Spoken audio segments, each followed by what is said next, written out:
আসসালামু আলাইকুম, আমি নাজমুল ইসলাম। তোমাদের সবাইকে অনেক অনেক শুভেচ্ছা আর অভিনন্দন জানিয়ে শুরু করছি ইজি অ্যাকাউন্টিং বই থেকে। আমরা যে ধারাবাহিকভাবে বোর্ডগুলো সলিউশন করে দিচ্ছিলাম তোমাদের, তারই একটি ধারাবাহিক পর্বে, এবং আমরা এই পর্বে এখন সলিউশন করবো সেটা হচ্ছে দিনাজপুর বোর্ড 2023। এই অঙ্কটা খুবই চমৎকার এবং অন্য অঙ্ক থেকে একটু ডিফারেন্ট। সো আমি আশা করি তোমরা সবাই কনসেন্ট্রেশন দিবা, মনোযোগ সহকারে এই অঙ্কগুলো করার চেষ্টা করবা। আমি অবশ্যই তোমাদের সাথে আছি এবং প্রপার গাইডেন্স দিয়ে প্রপার একটা অঙ্ক তোমাদের সলিউশন করাবো ইনশাল্লাহ। সো সবার জন্য অনেক অনেক শুভকামনা। শুরু করি আমরা তাহলে। প্রথম হচ্ছে আমরা দেখি এটা অঙ্কটা কি। অঙ্কটা হচ্ছে দিনাজপুর বোর্ড 2023। প্রথমে এখানে কিছু সম্পদ এবং দায় দেনা বলা আছে। ব্যাংক উদ্ধৃত সাধারণ শেয়ারে বিনিয়োগ, যন্ত্রপাতি, প্রদেয় বিল, মূলধন। এই যে কয়েকটা সম্পদ এবং দায়, যন্ত্রপাতি, এগুলো সম্পদ এবং দায়, এগুলো হচ্ছে প্রারম্ভিক ব্যালেন্স ছিল, যেটা বছরের শুরুকে আমরা বলি, ঠিক আছে। এবং এরপরে কি বলছে, 31 ডিসেম্বর 2021 তারিখে তাদের ব্যবসায় নিম্নোক্ত লেনদেনগুলো ঘটছে। তারা হচ্ছে কমিশন, বিক্রয় কমিশন প্রদান করছে 65,000 টাকা, যার মধ্যে 15,000 টাকা অগ্রিম দিয়ে রাখছে। এরপর বলছে সঞ্চয়পত্রের সুদ অর্জিত হয়েছে কিন্তু এখনো পাওয়া যায় নাই, এবং আসবাবপত্রের অবচয় বলা হয়েছে। বেতন প্রদান করা হয়েছে এত টাকা বকেয়া, এবং বকেয়া হয়েছে হচ্ছে তোমার বেতন প্রদান হচ্ছে 35, বকেয়া হচ্ছে 7,000। এই হচ্ছে তোমাদের লেনদেন। সো আমরা লেনদেনে যাচ্ছি, তার আগে আমরা কোশ্চেনগুলো পড়ে নেই। কোশ্চেনগুলো খুব গুরুত্বপূর্ণ। প্রথমে বলছে প্রারম্ভিক জাবেদা তৈরি করতে বলছে। এরপরে বলছে উপযুক্ত তথ্যের রাখে বছর শেষে প্রয়োজনীয় সমন্বয় জাবেদা। এটা খুবই গুরুত্বপূর্ণ। আমি প্রত্যেকটা লেনদেন তোমাদের বুঝিয়ে বুঝিয়ে করাবো। এবং তারপরে হচ্ছে প্রকৃত জাবেদা, সমাপনী জাবেদা যেটা আছে, প্রকৃত জাবেদায় যেটা সমাপনী জাবেদা আমরা করি, এটা হচ্ছে প্রারম্ভিক জাবেদা, সমন্বয় জাবেদা, সমাপনী জাবেদা, এগুলো কিন্তু সব প্রকৃত জাবেদাই বেসিক্যালি। তো সমাপনী জাবেদাও করব, ঠিক আছে। তো আমরা হচ্ছে প্রথমে ক নম্বরে অ্যান্সারগুলো আসি। মূলধন হয় কি? মূলধন হয় সম্পত্তি এবং দায়ের যোগফলই সাধারণত মূলধন হয়। এটা রুলস আসলে। মানে এটার প্রারম্ভিক মূলধন আমরা কিভাবে বের করি? মোট সম্পদ থেকে মোট দায় বাদ দিলে যা থাকে তাই হচ্ছে আমার প্রারম্ভিক মূলধন। এটা কিন্তু আমরা ভালো করে জানি। আর মালিকানা সত্ত্ব কি? মালিকানা সত্ত্ব হচ্ছে মূলধন এবং দায়, এই সব মিলিয়ে। সো আমরা ওই পর্যায়ে না যাই, আগে আমরা হচ্ছে প্রারম্ভিক জাবেদাটা করে ফেলি। প্রারম্ভিক জাবেদা তাহলে কিভাবে করবো আমরা? দেখো তো, এখানে সম্পদ কি কি ছিল? ব্যাংক হিসাব আমার সম্পদ ছিল, ব্যাংক হিসাব সম্পদ ছিল, বিনিয়োগ সম্পদ ছিল, যন্ত্রপাতি সম্পদ ছিল। এই তিনটাই হবে ডেবিট। সম্পদগুলো কি হবে? ডেবিট। সম্পদগুলো কি হবে? ডেবিট। আর এই দেখো, দায় এবং মূলধন, দায় এবং মূলধন, এটা হবে ক্রেডিট। সব মিলিয়ে আমার কত হয়েছে আসলে? 2 লাখ টাকা।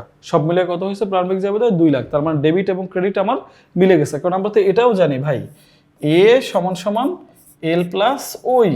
তো এখানে এ তিনটা যোগ করে কত হয়েছে? 2,10,000। আর ওই ওখানে কত আছে? 25,000 প্লাস হচ্ছে তোমার 1,85,000। তাহলে এই এই যোগ করে ওভারঅল কত হয়েছে? 2,10,000। তার মানে সম্পদ এবং দায় এবং মালিকানা সত্ত্ব আমরা তো এটা জানি যে এ সমান সমান এল প্লাস ওই। তাহলে সম্পদগুলোকে আমরা ডেবিট করে দিব, বছরের শুরুতে যা থাকে। দায় আমরা কি করে দিব? ক্রেডিট করে দিব। দায় আমরা কি করে দিব? ক্রেডিট করে দিব। তো বাকি যেটা থাকে সেটাই তো মূলধন, আমরা এটা জানি তো। যেমন ধরো, এই যে এখান থেকে যদি আমি তোমাদের বুঝাই ভাই, এখান থেকে দেখো, এই যে 1,85,000 টাকা আছে নাই, এখানে কত আছে? 2,10,000। এখানে কত আছে? 2,10,000। তো ভাই 2,10,000-এর মধ্যে সম্পত্তির পাশে তোমার যদি দায় হয় 25,000, তাহলে বাকিটা তোমার কি হবে? মূলধন। তো বাকি হচ্ছে 1,85,000। এবার ছোট সংখ্যা দিয়ে তোমাদের এটা আমি একটু বুঝাচ্ছি। ছোট সংখ্যা দিয়ে বুঝাই। দেখো, যদি অ্যাসেট হয় 10 টাকা, দায় এবং ওনার সিকিউরিটি মিলেও তো 10 টাকাই হবে। তাহলে মনে করো তোমার দায় হচ্ছে 3 টাকা, তাহলে ওনার সিকিউরিটি কত হবে? 7 টাকা। তাহলে 10 টাকা সমান হচ্ছে 3 টাকা প্লাস 7 টাকা। আবার এটা যদি 7 টাকা হয় তাহলে এটা হবে 3 টাকা। সো এখানে বলাই আছে এই সম্পত্তি মিলে হচ্ছে 2,10,000। দায় বলা আছে তোমার কাছে কত? 25,000। তাহলে মূলধন কত হবে? অবশ্যই এই 2,10,000-এর সাথে মিলাইতে বাকি যেটা আছে সেটা। এটাই হচ্ছে তোমার প্রারম্ভিক জাবেদা। প্রারম্ভিক জাবেদা এভাবেই দিতে হয়। সবাই এটা মনোযোগ দিয়ে খেয়াল করবা। সম্পত্তিগুলো ডেবিট, দায়টা ক্রেডিট, বাকি যতটুকু থাকবে ওটাই হচ্ছে মূলধন। শেষ। ওকে, এবার আমরা খেয়াল করি লক্ষ্মী ভাই, পরবর্তীতে আমাদের কি বলছে। পরবর্তীতে আমাদের বলছে প্রয়োজনীয় সমন্বয় জাবেদা দিতে। তোমরা এই টার্মটার সাথে কিন্তু আসলে একটু নতুন। এই সমন্বয় জাবেদাগুলো আসলে কখন হয় জানো? যখন এভাবে প্রত্যেকটা ব্যয়ের মধ্যে কোনো কিছু অগ্রিম বা বকেয়া থাকে। সমন্বয় জাবেদা সাধারণত 4টা লেনদেন থেকে হয়। সমন্বয় জাবেদা সবসময় সাধারণত কয়টা লেনদেন থেকে হয়? 4টা। এক হচ্ছে আয় বকেয়া, একটা হচ্ছে ব্যয় বকেয়া, আমি দুঃখিত, একটা হচ্ছে আয় বকেয়া, একটা হচ্ছে ব্যয় বকেয়া, একটা হচ্ছে আয় অগ্রিম, আর একটা হচ্ছে ব্যয় অগ্রিম। মানে হচ্ছে এই 4 ধরনের লেনদেন দ্বারা তোমার কি হবে? সমন্বয় জাবেদা হবে। তার মানে বকেয়া আয়, অগ্রিম আয়, বকেয়া ব্যয়, অগ্রিম ব্যয়, এই 4টার উপরে। তাহলে আমরা এখানে দেখি কোনগুলো দিয়ে সাধারণত আমরা সমন্বয় জাবেদা করব, ঠিক আছে? ওকে, তাহলে সমন্বয় জাবেদা আমরা যাই, দেখি কি অবস্থা। ওকে, তাহলে প্রথমে আমরা এখানে কি করছিলাম দেখো, আমরা এখানে লেনদেনে দেখলাম যে আমরা টোটাল কি করছে, টোটাল আমরা এখানে বিক্রয় কমিশন প্রদান করছি। কত প্রদান করছি বিক্রয় কমিশন? 65,000 টাকা। তার মধ্যে অগ্রিম ছিল কত? 15,000 টাকা। এই 15,000 টাকা আমার এই মাসের না, এটা পরবর্তী মাসের। দ্যাটস ওয়াই এটাকে আমার এখন সমন্বয় করতে হবে। এইটা হচ্ছে আমার একটা ব্যয় অগ্রিম, এটা হচ্ছে আমার একটা ব্যয় অগ্রিম। তাহলে কি হলো দেখো, কমিশন হিসাব ডেবিট, মানে অগ্রিম কমিশন হিসাব ডেবিট, অগ্রিম কমিশন হিসাব ডেবিট, অগ্রিম কমিশন হিসাব ডেবিট। এটা হচ্ছে একটা তোমার ব্যয় বৃদ্ধি, এটা হচ্ছে তোমার একটা সম্পদ বৃদ্ধি, অ্যাসেট বৃদ্ধি। এটা হচ্ছে তোমার একটা অ্যাসেট বৃদ্ধি, তার মানে এটা হচ্ছে ডেবিট। আর এই কমিশন হিসাব ক্রেডিট, কারণ কি বলো, এটা কেন ক্রেডিট হয়েছে? আচ্ছা, এইটা ক্রেডিট কারণ হচ্ছে কমিশন আমরা কি করছি, কমিশন আমরা কি করছি দেখো, কমিশন আমরা প্রদান করছি, কমিশন আমরা কি করছি, প্রদান করছি। তাহলে এইটা কি হয়েছে আমার কমিশন হিসাব যেহেতু ডেবিট, ওইটা হচ্ছে আমার একটা অগ্রিম কমিশন হিসাব ডেবিট, ওইটা হচ্ছে আমার একটা সম্পদ ছিল, ঠিক আছে? এবং এই যে কমিশন হিসাবটা ক্রেডিট হয়েছে কারণ কি, এই যে কমিশন হিসাবটা ক্রেডিট হয়েছে কারণ কি, এই কমিশন হিসাবটা ক্রেডিট হয়েছে কারণ হচ্ছে আমার একটা ব্যয় হ্রাস পাইছে। আর ব্যয় হ্রাস পাইলে তখন কি হয়, ব্যয় হ্রাস পাইলে তখন ওটা ক্রেডিট হয়, ব্যয় হ্রাস পাইলে তখন ওটা আমার ক্রেডিট হয়। কি হয়? ক্রেডিট হয়। এটা হচ্ছে ব্যয় হ্রাস, যেহেতু আমি এটা অগ্রিম দিয়ে রাখছিলাম। তার মানে যখন আমরা ব্যয় অগ্রিম করি তাহলে অগ্রিম কমিশন হিসাব ডেবিট সমন্বয় করলে আর কমিশন হিসাব ক্রেডিট। কত টাকা? 1500 টাকা, 15,000 টাকা। কারণ এই কমিশনটা আস্তে আস্তে এই অগ্রিম কমিশনের সাথে অ্যাডজাস্ট হয়ে যাবে। আমি কি তোমাদের সবাইকে বুঝতে পারছি? ওকে, এবার আসি ডিসেম্বর 31 তারিখে কি বলছে। সঞ্চয়পত্রের সুদ, সঞ্চয়পত্রের সুদ আমরা একটু দেখি। সঞ্চয়পত্রের সুদ এরা কি বলতে চাচ্ছে? সঞ্চয়পত্রের সুদ 9,000 টাকা অর্জিত হয়েছে কিন্তু এখনো পাওয়া যায় নাই। এই শব্দটা খুব চমৎকার, এটা অনেক সময় আসে, তোমরা খুব খেয়াল করে শুনো। অর্জিত হয়েছে কিন্তু এখনো পাওয়া যায় নাই। অর্জিত হওয়া মানে হচ্ছে তোমার আয়ের সময় হয়ে গেছে, আয় হয়ে গেছে, তার মানে যখন দেওয়ার কথা দেওয়ার টাইম হয়ে গেছে কিন্তু এখনো পাওয়া নাই। তার মানে এই সঞ্চয়পত্রের সুদটা এখন যেমন তোমার একটা আয় তেমনি তোমার একটা সম্পদ। কারণ আমরা কিন্তু বলছি যে আয় বকেয়া আমাদের জন্য একটা সম্পদ। তাহলে এই যে আমি যদি বেতন পাওয়ার সময় হয়ে যায়, কিন্তু আমাকে যদি বেতন না দেয়, তাহলে ওই বেতনটা তখন আমার সম্পদ হিসেবে জমা থাকলো আগের মাসের। পরের মাসেরটা যেটা আমার আস্তে আস্তে চলতেছে, এটা আমার ধারাবাহিকতা সহকারে চলতেছে। তাহলে এখানে এটার ডেবিট ক্রেডিট হবে। দেখো, এই যে সঞ্চয়পত্রের সুদ, এটা হচ্ছে আমার একটা আয়, তার মানে আয় বাড়ছে, আয় বাড়ছে, আয় বাড়লে কি হবে, আয় বাড়ছে, এটা হচ্ছে ক্রেডিট। আর এইটা আবার বকেয়া হয়ে গেছে যেহেতু এখন আমি পাই নাই, তার মানে বকেয়া, বকেয়া সঞ্চয়পত্রের সুদ হচ্ছে ক্রেডিট, বকেয়া সঞ্চয়পত্রের সুদ হচ্ছে ক্রেডিট। এই হচ্ছে তোমার জাবেদা। তাহলে আমরা চলো একটু দেখে আসি এটা জাবেদাটা কি লিখছে।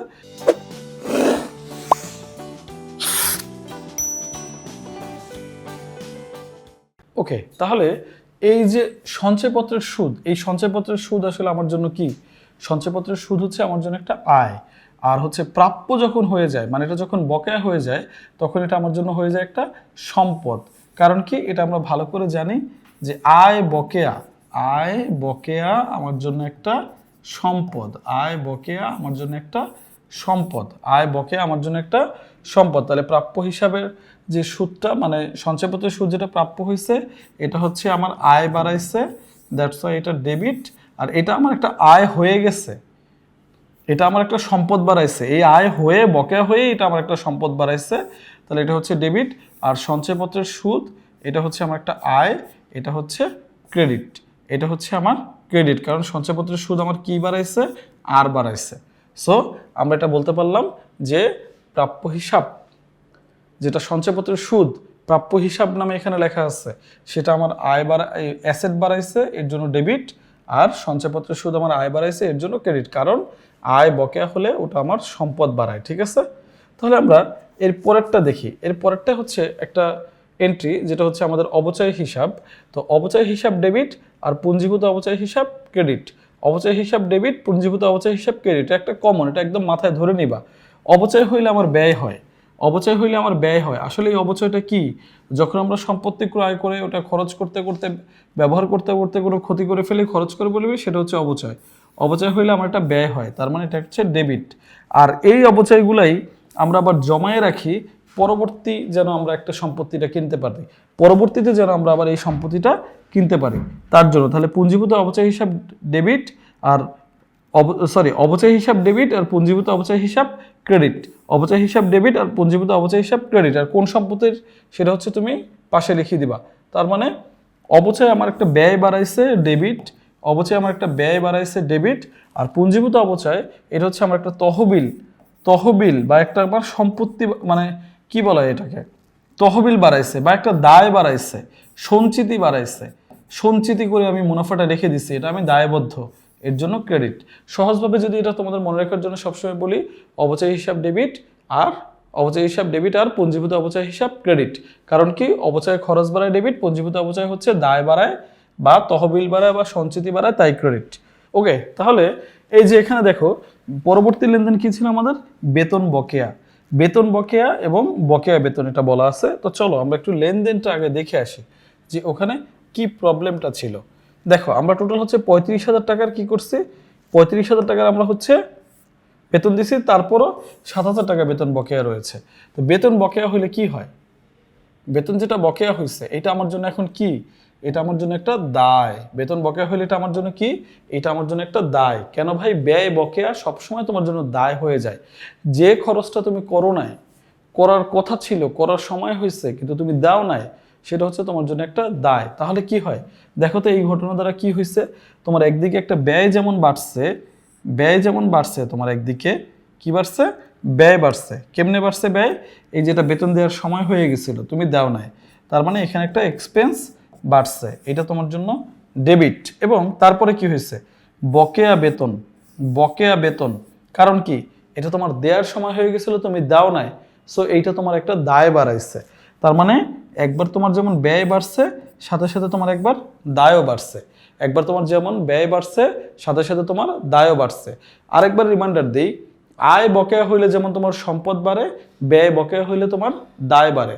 তাহলে আয় বকেয়া হইলে আমরা কি লিখছিলাম দেখো তো, এই যে প্রাপ্য সঞ্চয়পত্রের সুদ এটা সম্পদ ছিল, আর সঞ্চয়পত্রের সুদ এটা আয় ছিল, ডান।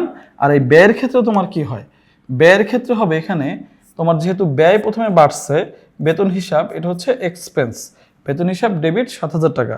আর বকেয়া বেতন হিসাব এটা হচ্ছে তোমার দায়, বকেয়া বেতন হিসাব এটা তোমার দায় মানে লায়াবিলিটি, বকেয়া বেতন হিসাব তোমার দায় মানে লায়াবিলিটি, তার মানে লায়াবিলিটি বাড়ছে, এর জন্য ক্রেডিট। এই হচ্ছে আমাদের সমন্বয়ের জাবেদা। সাধারণত আয় ব্যয় অগ্রিম বকেয়া এগুলো নিয়েই সমন্বয় জাবেদা হয়, তারপরেও কিছু ডিফারেন্ট এন্ট্রি থাকে, যেমন হচ্ছে এই অবচয় টাইপের। ওকে, এবার আমরা শুরু করব এটার যে 3 নাম্বার কোশ্চেন আছে সেটা। 3 নাম্বার কোশ্চেনটা কি আছে একটু সবাই মনোযোগ দিয়ে দেখো। সমাপনী জাবেদা তৈরি করতে বলছে। সমাপনী জাবেদা মানে হচ্ছে সহজ কথা হিসাব বন্ধ করার জাবেদা। সমাপনী জাবেদা মানে হচ্ছে হিসাব বন্ধ করার জাবেদা। এখন তোমাদের কাছে আমি দেখাচ্ছি যে সমাপনী জাবেদা আসলে কি কি করা যায়। সমাপনী জাবেদা করা যায় সাধারণত, সমাপনী জাবেদা হয় সাধারণত 5টা হিসাবের। সমাপনী জাবেদা হয় সাধারণত 5টা হিসাবের, আয় ব্যয়, এরপর হচ্ছে তোমার কি আছে হচ্ছে উত্তোলন, আয় ব্যয় এবং উত্তোলন। তো এরপরে আয় বকেয়া ব্যয় বকেয়া এভাবে যেটাই বলো এগুলো সবই হচ্ছে তোমার সমাপনী জাবেদা হয়। ঠিক আছে, তো সমাপনী জাবেদা দ্বারা আমরা এবার কি করব, আমরা এগুলো বন্ধ করে দিব, মানে হিসাবগুলো বন্ধ করে দিব। দেখো মুনাফা বন্ধ করা যায়, ক্ষতি লাভ যেটা আছে এটা বন্ধ করা যায়। সো আমরা এটা ভালো করেই জানি, সমাপনী জাবেদায় সাধারণত বন্ধ করে হচ্ছে আয় ব্যয়গুলা, এরপর মুনাফা বা ক্ষতি হলে বন্ধ করে, আর উত্তোলন বা মূলধনের ওদিক থেকে একটা বন্ধ করে। ঠিক আছে, সো এটার একটা লিস্ট আমি তোমাদের দিয়ে দিব ইনশাল্লাহ, বাট আমরা তার আগে এটা একটু শুরু করি। দেখো সমাপনী জাবেদা, তাহলে আমরা এখানে কি বন্ধ করব? এখানে প্রথমে আমরা বন্ধ করব কি? প্রথমে বন্ধ করব হচ্ছে আয়, তারপরে বন্ধ করব হচ্ছে আমাদের ব্যয়সমূহ। তাহলে আমাদের এই যে আমাদের জাবেদা যেটা ছিল, দেখো আমাদের এখানে জাবেদা যেটা ছিল, এখানে জাবেদার মধ্যে আমাদের কি হয়েছিল ভাই? জাবেদার মধ্যে আমাদের কি হয়েছিল? এখানে কি ছিল? এখানে আয় ছিল একটা, এই দেখো একটা আয় ছিল আমার এখানে, সেটা হচ্ছে সঞ্চয়পত্রের সুদ। সঞ্চয়পত্রের সুদ আয় ছিল একটা, আর ব্যয় ছিল আমার কমিশন, ব্যয় ছিল বেতন, ব্যয় ছিল অবচয়, এই তিনটা ছিল আমার ব্যয়। তাহলে এবার আমরা আয়ও বন্ধ করব, ব্যয়ও বন্ধ করব, আয়ও বন্ধ করব, ব্যয়ও বন্ধ করব, ঠিক আছে? সো একটা কথা মনোযোগ দিয়ে শোনো ভাই, সেটা হচ্ছে অ্যাকাউন্টিংয়ে বন্ধ করা মানে কোনো কিছুকে ডিরেক্ট ক্রস করে দেওয়া যায় না, বাদ দিয়ে দেওয়া যায় না। অ্যাকাউন্টিংয়ে কখনো কোনো কিছু বন্ধ করা মানে ডিরেক্ট কোনো কিছুকে বাদ দিয়ে দেওয়া যায় না বা ক্রস করে দেওয়া যায় না, ঠিক আছে? অ্যাকাউন্টিংয়ে কি করতে হয়? অ্যাকাউন্টিংয়ে বন্ধ করতে হলে বা কমাইতে হলে কোনো কিছু ডেবিটটাকে ক্রেডিট করতে হয়, ক্রেডিটটাকে ডেবিট করতে হয়, এটা হচ্ছে রুলস। তুমি কোনো কিছু ডিরেক্ট মাইনাস করে দিতে পারবা না। তাহলে আমরা আয় হিসাবটা বন্ধ করব। তাহলে আয় সাধারণত কি হয়? আয় হিসাব সাধারণত হয় ক্রেডিট। তাহলে বন্ধ করতে হলে এখানে কি করতে হবে? ডেবিট। বন্ধ করতে হলে এখানে কি করতে হবে? বন্ধ করতে হলে এখানে ডেবিট করতে হবে। বন্ধ করতে হলে এখানে ডেবিট করতে হবে। আর এইটার অপোজিট নাম আসবে আয় বিবরণী অথবা আয় সারাংশ, তুমি যেটাই লেখো একই কথা, আয় বিবরণী অথবা আয় সারাংশ। সারাংশ এইটা হচ্ছে তুমি লিখে দিবা, আয় বিবরণী অথবা আয় সারাংশ ক্রেডিট। তার মানে আমি তোমাকে বুঝাচ্ছি, এটা আবার একটু মনোযোগ দিয়ে শোনো। যে হিসাবটা বন্ধ করতেছো ওইটা যদি ক্রেডিট হয় নর্মালি, তাহলে বন্ধ করলে হবে কি? ডেবিট। আর অপোজিটে নামে বসবে আয় বিবরণী বা আয় সারাংশ ক্রেডিট, টাকা যেটা আছে সেটা সেম। এবার আমরা বন্ধ করব ব্যয়। তাহলে ব্যয়গুলো আমাদের জন্য কি হয় সবসময়? ডেবিট না? ব্যয়গুলো ডেবিট হয়, বন্ধ করতে হলে তাহলে প্রত্যেকটা ব্যয় কি হবে? এখানে ক্রেডিট। আর সব মিলে এই যে সব মিলে আমার এখানে আয় বিবরণী হবে ডেবিট। তার মানে বন্ধ করতে গেলে বা সমাপনী দাখিলা করার সবচেয়ে সহজ পদ্ধতি, যে হিসাব আমি বন্ধ করতেছি ওইটা যদি কি থাকে, ওইটা যদি ক্রেডিট হয় নর্মালি করতে হবে ডেবিট, আর অপোজিটে আয় বিবরণী হবে ক্রেডিট। আর ওইটা যদি হয় ডেবিট তাহলে কি করতে হবে? ওইটাকে লিখতে হবে ক্রেডিট, আর সব মিলে আয় বিবরণী হবে ডেবিট। এই হচ্ছে তোমার বন্ধ করার সূত্র। ওকে, তাহলে আমি বিশ্বাস করি তোমরা হচ্ছে এই সমাপনী জাবেদা এবং সাথে হচ্ছে তোমরা সমন্বয় জাবেদা এবং প্রথম হচ্ছে প্রারম্ভিক মূলধন জাবেদা কিভাবে করে এটা তোমরা ভালো করে বুঝতে পারছো। সো এই অঙ্কটা খুবই গুরুত্বপূর্ণ ছিল, বারবার দেখে দেখে এই অঙ্কগুলো করবা। যদি কখনো এভাবে ডিফারেন্সিয়েট অঙ্ক আসে পরীক্ষা হলে হয়তো অনেকেই নার্ভাস হয়ে যাবে, বাট নার্ভাস হবো না ভাই, এগুলো ভালো করে প্র্যাকটিস করলে অন্য অঙ্কের চেয়ে আরও অনেক ইজি। আমার বিশ্বাস আমি তোমাদের প্রত্যেকটা জিনিস প্রপারলি বুঝাতে পারছি। তোমাদের সবার কাছ থেকে বিদায় নিচ্ছি, ইনশাআল্লাহ পরবর্তী অঙ্কের সাথে তোমাদের আবার দেখা হবে। Thank you so much.